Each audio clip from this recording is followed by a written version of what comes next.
ইতালিতে নবীনগর উপজেলাবাসীর আয়োজনে ঈদ পুনর্মিলনী মিলন মেলা ও পৃথিভোজ অনুষ্ঠিত হয়েছে। রাজধানী রোমের মার্কনি এলাকায় স্থানীয় একটি রেস্তোরাঁয় জমকালো এই মিলন মেলার আয়োজন করেন ব্রাহ্মণবাড়িয়া জেলার নবীনগর উপজেলার ইতালি প্রবাসী ব্যবসায়ী মোহাম্মদ কামাল হোসেন, জাহাঙ্গীর আলম মিঠু, এনামুল হক সেলিম সহ ইতালিস্থ নবীনগর উপজেলা রোমের বসবাসরত যুব সমাজ। আয়োজকরা জানান, নিজেদের মধ্যে বন্ধন সৃষ্টি করার লক্ষ্যে আমাদের এই ক্ষুদ্র প্রয়াস। আগামী দিনে বৃহৎ আকারে পরিকল্পনা রয়েছে তাদের।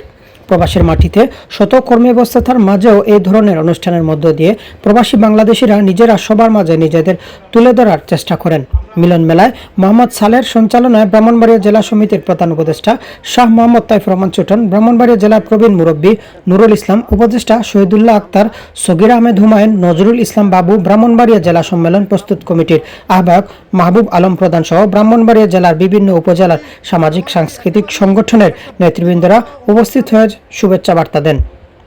অনুষ্ঠানে আগত সবাই জানান, এই ধরনের অনুষ্ঠানের মধ্য দিয়ে প্রবাসের মাটিতে নিজেরা নিজেদের সাথে প্রীতি ও শুভেচ্ছা বিনিময় হয়, নিজেদের মধ্যে আত্মীয়তার বন্ধন সৃষ্টি হয়। পাশাপাশি সবাই আহ্বান জানান অতি দ্রুত সময়ের মধ্যে ব্রাহ্মণবাড়িয়া জেলা সমিতির গঠনের জন্য কার্যকারী উদ্যোগ গ্রহণের।